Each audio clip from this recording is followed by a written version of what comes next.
أعوذ بالله من الشيطان الرجيم.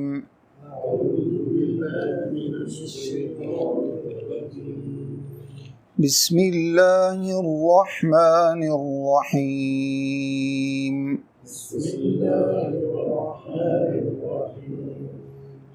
وقال الذين لا يعلمون لولا يكلمنا الله أو تأتينا آية.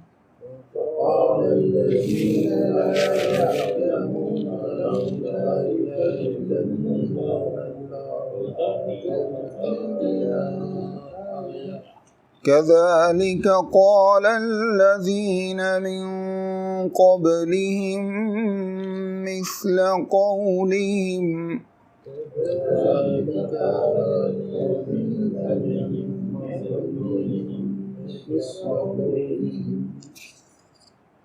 تشابهت قلوبهم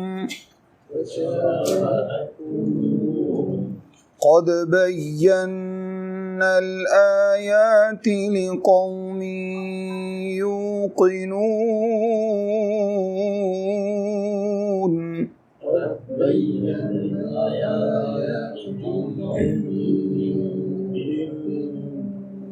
إنا أرسلناك بالحق بشيرا ونذيرا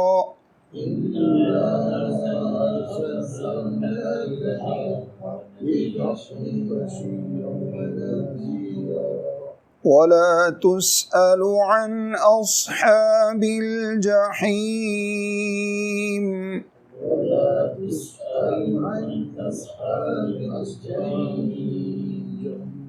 ولن ترضى عنك اليهود ولا النصارى حتى تتبع ملتهم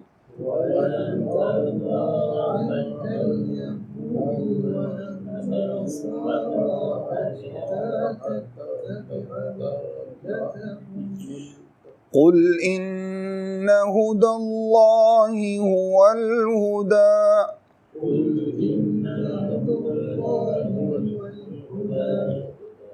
ولئن اتبعت أهواءهم بعد الذي جاءك من العلم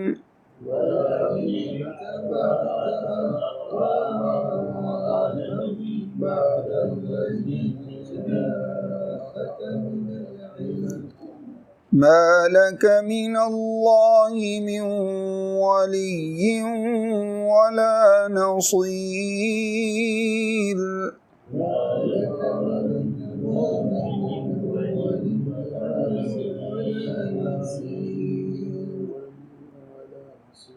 الذين آتيناهم الكتاب يتلونه حق تلاوته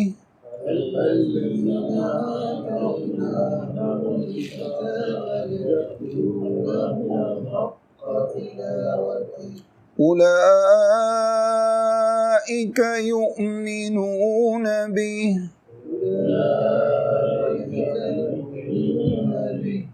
ومن يكفر به فأولئك هم الخاسرون.